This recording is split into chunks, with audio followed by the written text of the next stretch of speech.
Alamin ang latest weather update ngayon dito sa Sir Aris Official Weather News Today. Patuloy na lumalapit yung sentro nitong si Bagyong Leon at huling namataan 100 kilometers na lamang po sa silangan, hilagang silangan ng bayan po ng Itbayat. Taglay na ang hangin na 195 kilometers per hour malapit dun sa kanyang mata at may pagbugso na hanggang 240 kilometers per hour. Ito naman ay kumikilos pahilagang kanluran sa bilis na 20 kilometers per hour. Yung kabuang lawak po nitong si Bagyong Leon ay nasa 1,200 kilometers across. So ibig sabihin po, malaking bahagi pa rin ng Northern Luzon at itong bahagi po ng Aurora magkakaroon pa rin ng malalakas na hangin. Pakita po sa ating latest satellite animation yung mga malalakas na mga paulan silang bahagi pa po ng Central Luzon at dito rin po sa bahagi po ng Mimaropa. Habang base naman sa ating latest satellite animation ay wala po tayong namamataan na panibagong weather disturbance na papasok ng ating bansa sa mga unang araw po ng Nobyembre.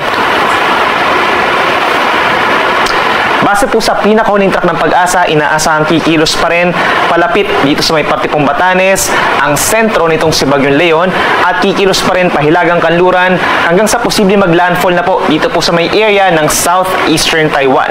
From there, simula po mamayang hapon hanggang gabi ay magsisimula ng humina ang nasabing bagyo at lalabas sa may western portion ng Taiwan pagsapit ng mamayang gabi at posible naman later this evening hanggang bukas ng madaling araw ay lalabas na rin po ito ng Philippine Area of Responsibility patungo dito sa may eastern portion of China.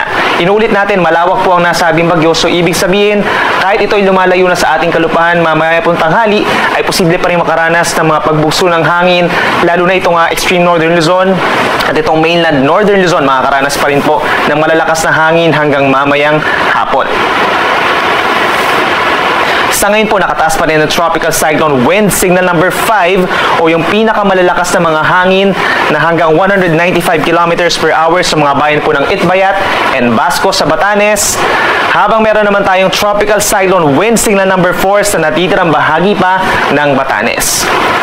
Signal number 3 naman, dito sa mga isla ng Babuyan and Calayan, dito po sa Babuyan Group of Islands. Habang signal number 2 naman sa natitirang bahagi ng Cagayan, kabilang na ang rest of Babuyan Islands, malaking bahagi ng Isabela itong northern portions, mga bayan ng San Pablo, Maconacon, Palanan, and Divilacan, at mga probinsya rin ng Apayao, Ilocos Norte, signal number 2. Kapag meron tayong numbers 3, 4, and 5, delikado na po yung hangin, posible itong makasira ng mga pananim at puno, makasira din po ng mga istruktura na hindi lang yari dun sa kahoy, at makatumba rin po ng poste at mga linya ng kuryente. Meron naman tayong tropical cyclone wind signal number 1 pa rin sa natitirang bahagi po ng Isabela, malaking bahagi ng Quirino, northern and central portions of Nueva Vizcaya, ganyan sa Abra, Kalinga, Mountain Province, Ifugao, down to Benguet, at meron din tayong signal number 1 sa Ilocos Sur, La Union, at sa northern and central portions of Aurora. Yung ilang bahagi pa ng northern Luzon, dito rin po sa bahagi ng Aurora, tinanggal na po natin yung mga wind signals at mga susunod na issuance po natin, posibleng mabawasan pa yung ating mga wind signals over Aurora, bahagi ng Cagayan Valley, Cordillera Region, and Ilocos Region. Habang yung mga areas po dito sa may extreme northern Luzon, posibleng bumababa na rin po yung mga wind signal natin habang lumalayo sa ating kalupaan ang nasabing Bagyong Leon.